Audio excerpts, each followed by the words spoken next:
Good afternoon. My name is Letishka Hearn. I'm the attendance counselor at SHAP. Today, I would like to go over some of the concerns of the membership, such as good record criteria, paid parental leave, baby bonding time, sick and accident, and just traditional absence and tardy call in questions. One of the biggest issues that I see is people are not calling in properly. When you're going to be absent, regardless of why you're absent, you must call in. The computer is already pre programmed to generate those points if the call has not been made. If you have pre excused days off, it's important that your supervisor put that in the CAT's calendar so that the vacation or PA day will populate. Another issue is blackout periods for PA call ins. You cannot call in any PA time prior to or after a major calendar holiday and or event day.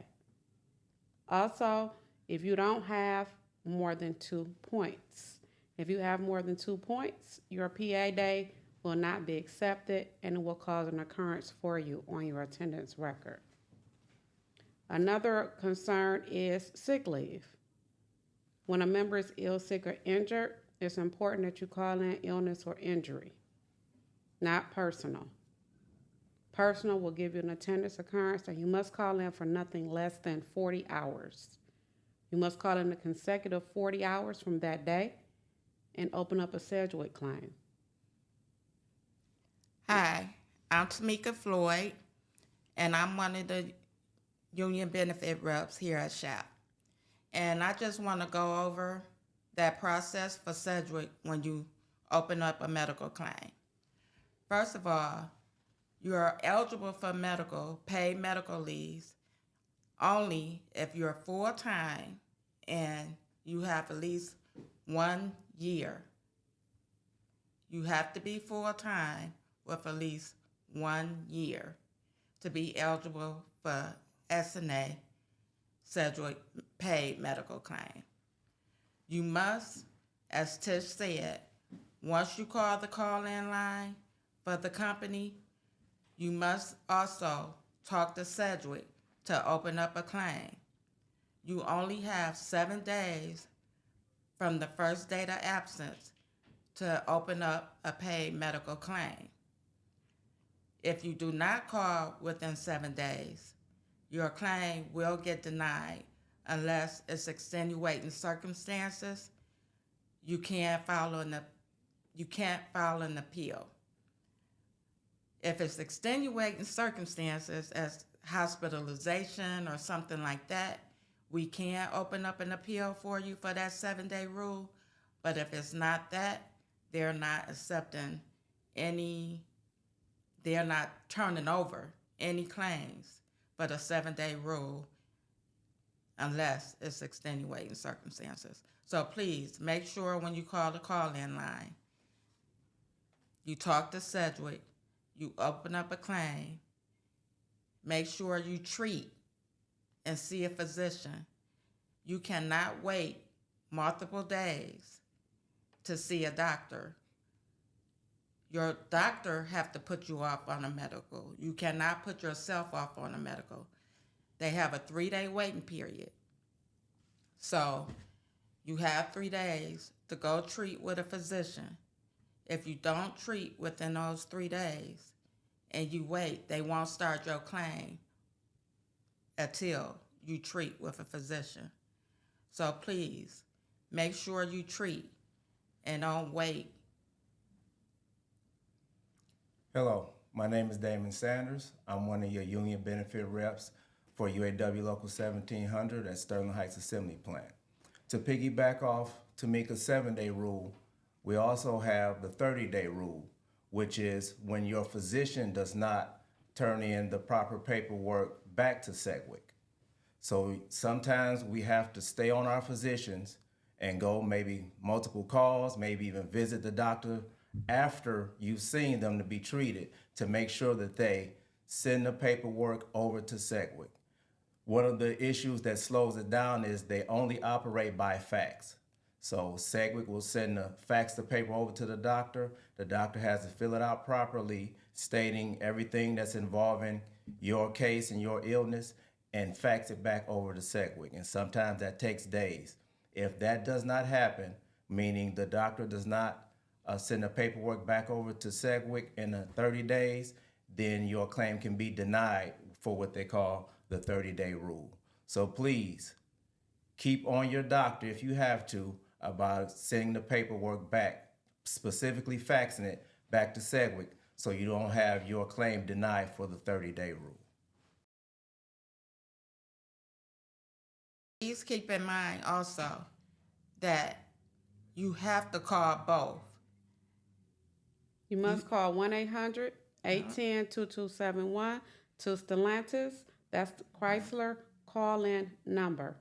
Then they should say, we can transfer you over. I always encourage people to just let them transfer you over. If something should happen where they can't do that, then you will have to dial 1-888-322-4462, and that's the number to Sedgwick. I recommend also that when you make these phone calls to the company and to Sedgwick, that you write down your claim number and your number for your call-in, so that way you can have that number written down and in place. Also, with your auto insurance, they have something that they call a PIP, Qualified Health Coverage Letter. And with that letter, it helps save you on your auto insurance coverage for your PIP coverage. To get that letter, because we are a qualified health coverage and we're secondary, you can get that letter on the Benefit Connect My Benefits site. When you go on the hub, you will click My Benefits. You will have 4 options, and one of the options are Michigan Qualified Health Coverage Letter. You will choose that option, and you will be able to pull up your health coverage letter, and that would assist you with your auto insurance. One of the other major problems that we're having outside of the Sedgwick call-in is updating your beneficiaries for your life insurance.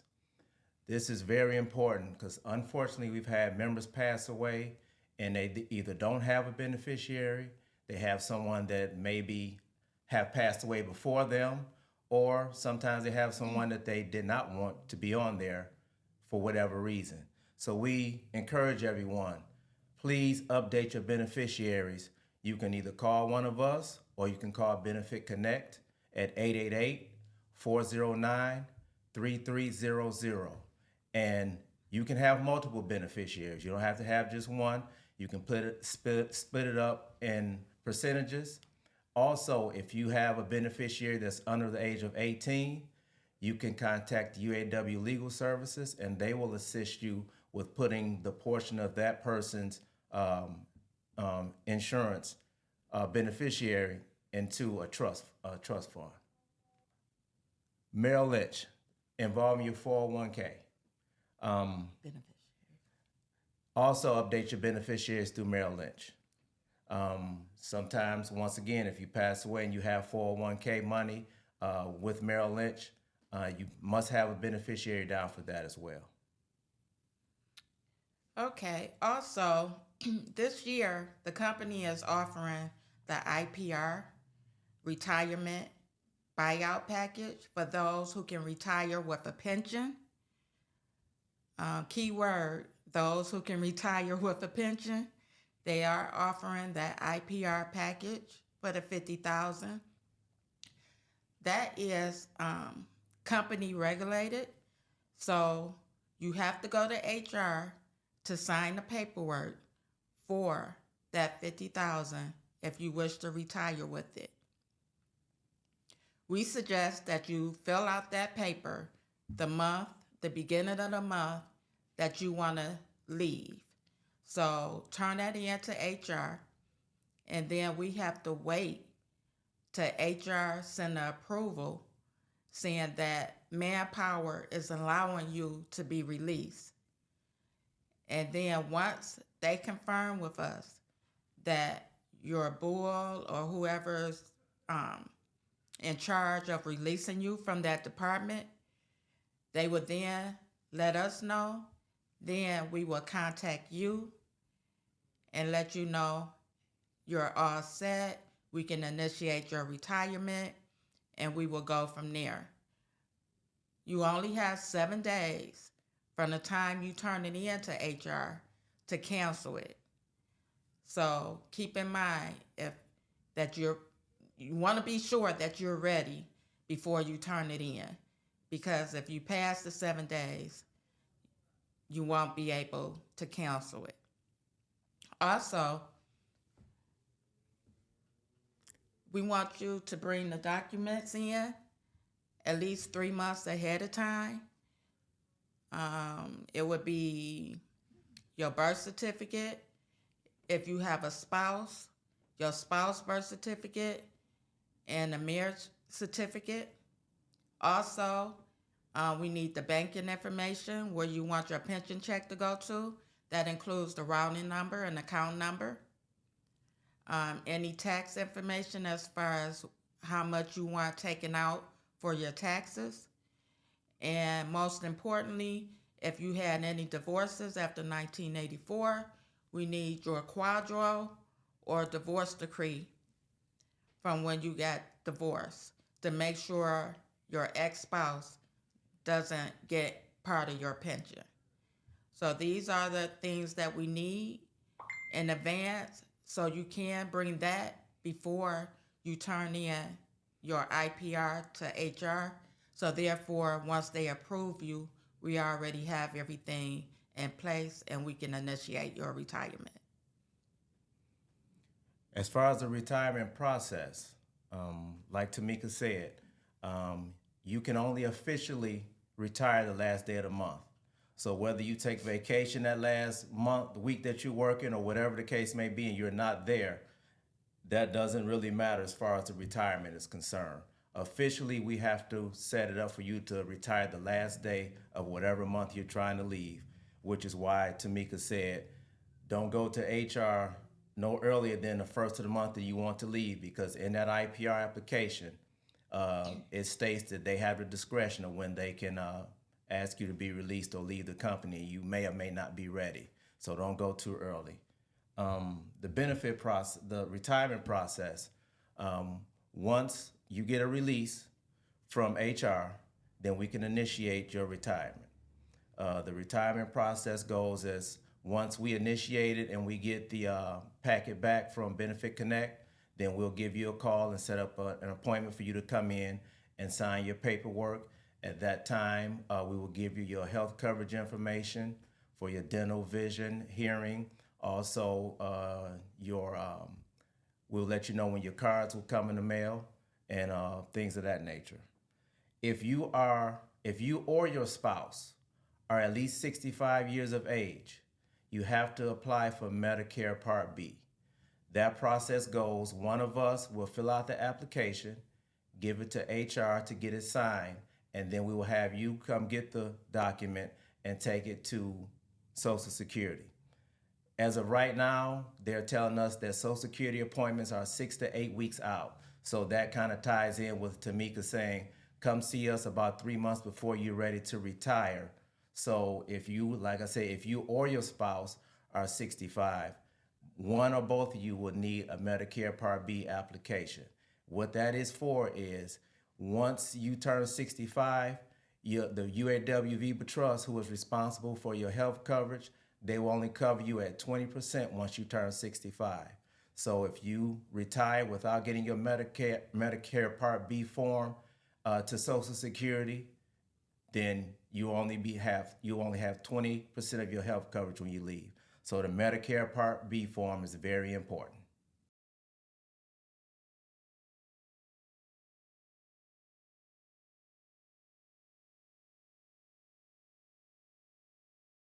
Hey, how y'all doing? Local 1700. Martin Denham, Chief Steward, 9112, 9132, South Paint, South Body Shop. And I'm kind of here to kind of ask these lovely ladies, the attendance counselor and the benefit rep, some answers that you guys ask the stewards that really guys should be asking the benefit rep and the attendance counselor. Not that we want to blow you guys off, but because they are the expert. We don't want to give you guys wrong information. And we just wanted to send you guys to the people who are supposed to handle, who are appointed to handle those issues. So I'll start off with a tennis question that I kind of get often. Hey, Tish, my recovery date is June 2nd. Today is June 2nd. And I'm at 8 points. Did that mean I can call off today and not get fired? No, you can't. You would have to go 12 months without having any unexcused absence. If you're using a PA or vacation day and it's pre-excused, then you'll be fine. If it's not pre-excused, you could possibly be terminated because you have not went the 12-month working period from the day that you received the occurrence. So the recovery date that is on the hub, could you kind of explain to me what that actually means?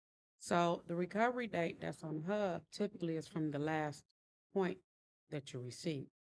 Okay. Because the expectation is that you're going to go to that date before you take off again, where you would be considered unexcused.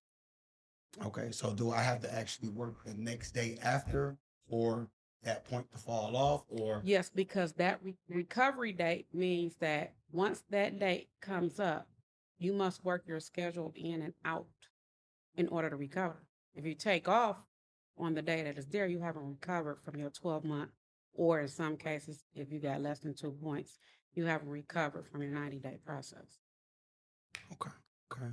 So the expectation is that you work that 12-month time span. That will be a part of your 12 months, that particular date. That's the last date of your 12th month. So you would have to work.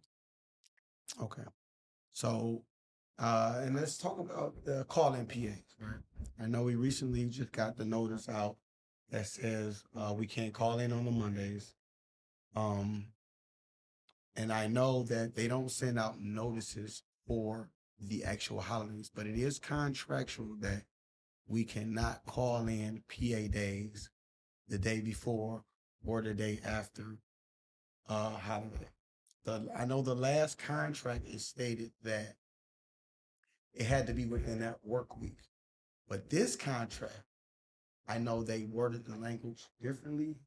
So say if the holiday is on a Monday, would I would have to work that Friday and that Tuesday.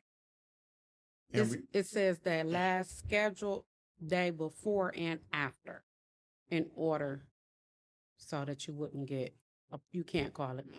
Okay.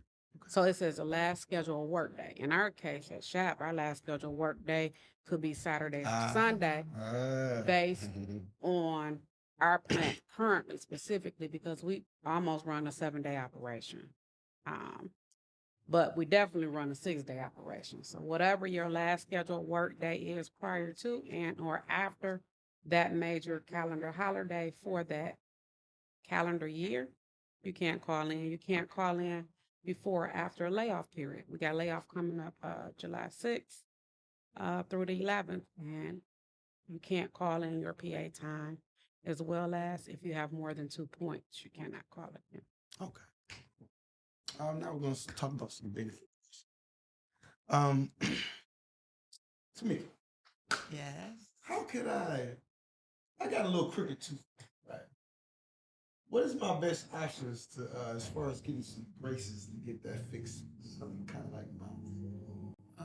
Braces. Okay. So, as you know, our dental coverage is through Delta Dental. And we have another option, which is United Concordia. Delta Dental, you can pretty much go anywhere and get the coverage, but braces is not covered under Delta Dental. But however, if you need braces, your children that's 19 and under can get covered for free with United Concordia. Adults can have a copay and purchase braces with United Concordia. Delta Dental, no. United Concordia, yes. But however, you must go to an in-network provider. Everyone doesn't take United Concordia. You have to pick a dentist in that network in order to use it. But if you want to change it, you can call the benefit reps and we will gladly assist you with updating from Delta Dental to United Concordia.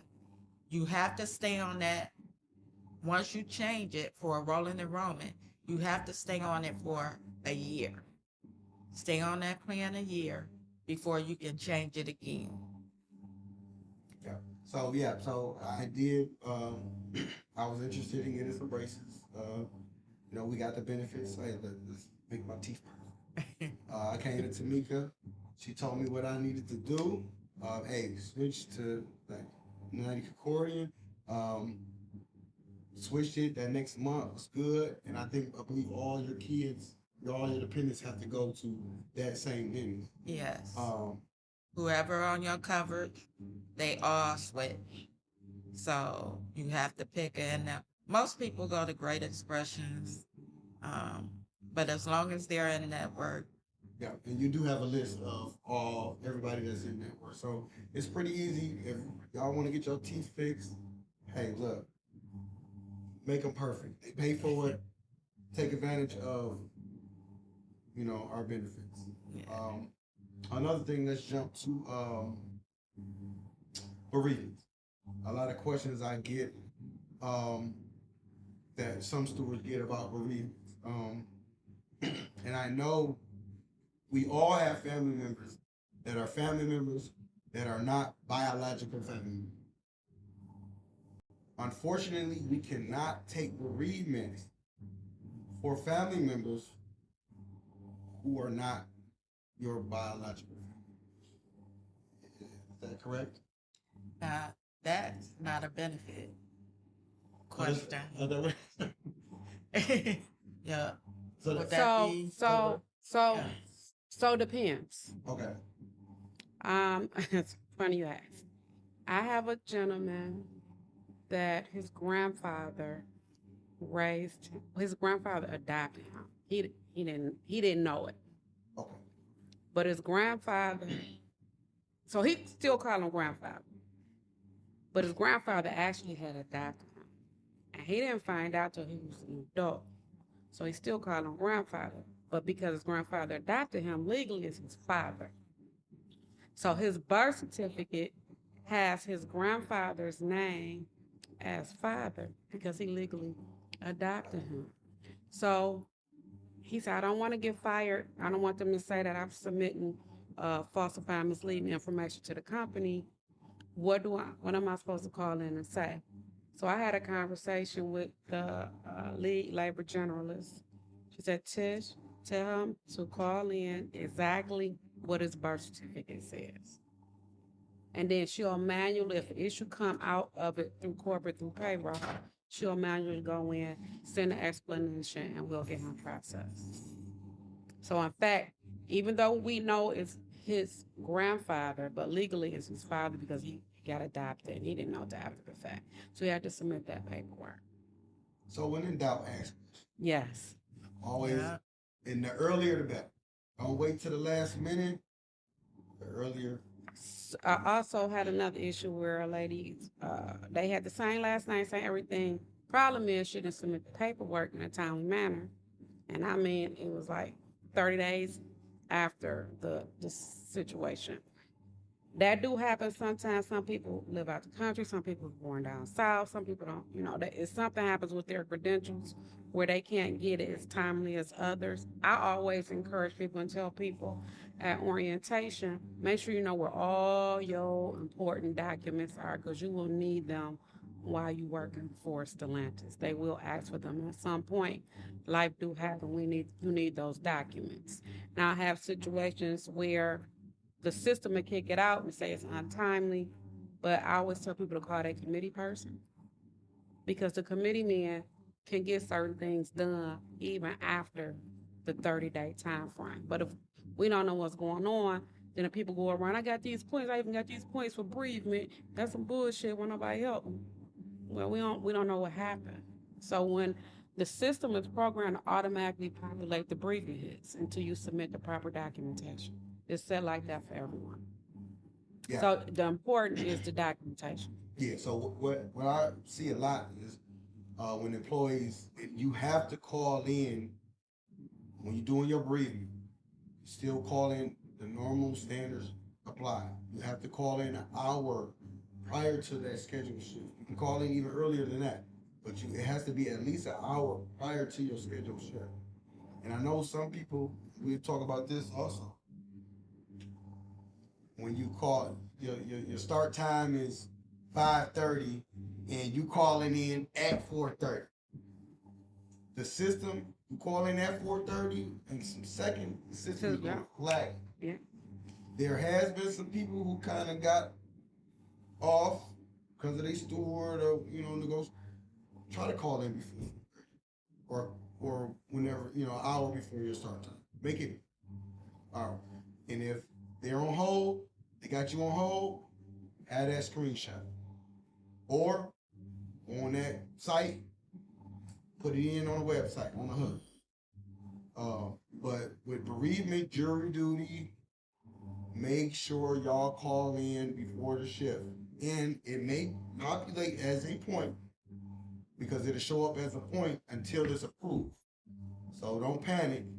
Your supervisor got to code you, I think, BRE for bereavement and then JERE for jury duty. And it will populate a point. Once it populates a point and you submit your correct documentation, then it will be approved and those points will go away. We can kind of, let's jump back to some benefit questions. That I have.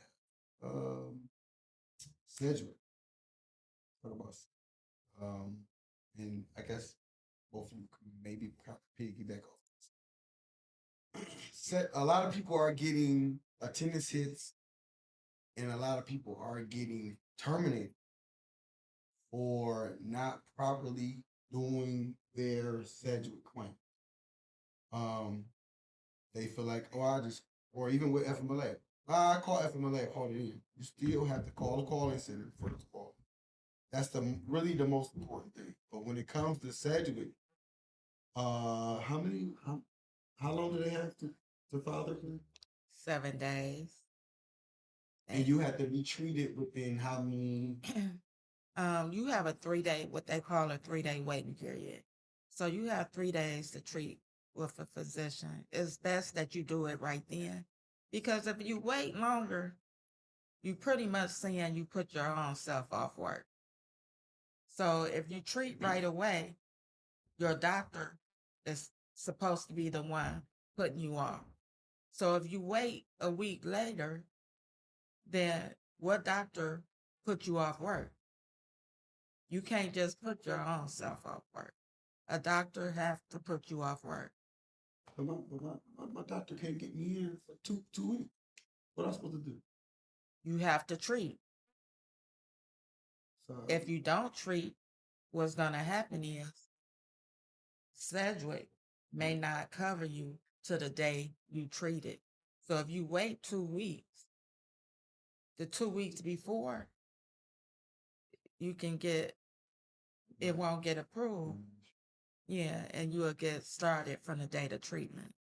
And then it'll be IPN next. Yeah. I'll lose pay and I'll lose. Yeah. Yes. Yeah. So it's not a good thing to do that.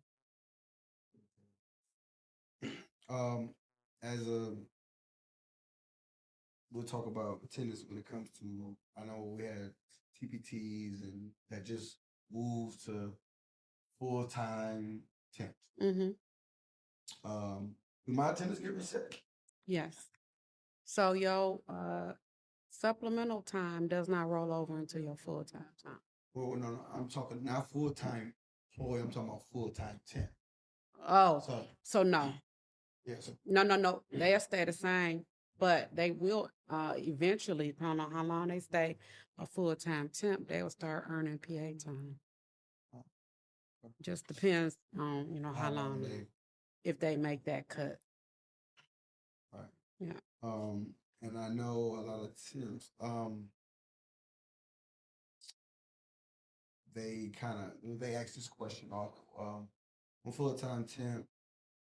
So our tardies, are they half point now or are they still full? So all temps is, I call them all TPT temp is any combination to the six.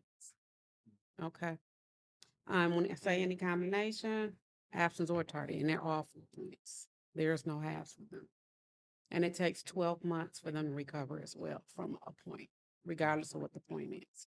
Now, what we do tell the temps is if you have an extenuating circumstance because they don't get paid medicals, they have to email Manpower and or get in touch with Sabrina Bailey and let us know what's going on. So they usually email me or call me, leave a voicemail. Hey, I got hurt or sick, whatever. What do I got to do? I email Manpower, nobody's responding. Then I'll in turn email Sabrina and the Manpower lady because I had a number if it's a midnight person and let them know. Then they'll get in touch with them within the next 24 to 48 hours. And then the Manpower lady typically takes them off the schedule. But she do have certain documents that she require them to turn in to justify taking them off. All right, this is kind of my last question. VTEP. I know there's a lot of people asking about the VTEP. I know they sent out the pension letters. I know you probably get to this, but they on the stewards about it, and they like, why? Look, I wanted to do a VTEP. I was waiting for this contract, this and that. Have we gotten any additional information on a VTEP, or are they kind of just kind of see how many people are going to retire, or are they just like, nah? We have not received any information concerning any VTEP. Once the information is out, they mail it to everyone. They give us the notice, and we have not received any notice about a VTEP at this present time. All we are working on right now are the IPRs, those who get a paid pension, and that's all we're working on. And that's up until December of this year that they are accepting. All right, so y'all heard it. Y'all heard it here first. Tamika. IPRs. That is all they are accepting right now. If you ain't get one in the mail, you're not eligible.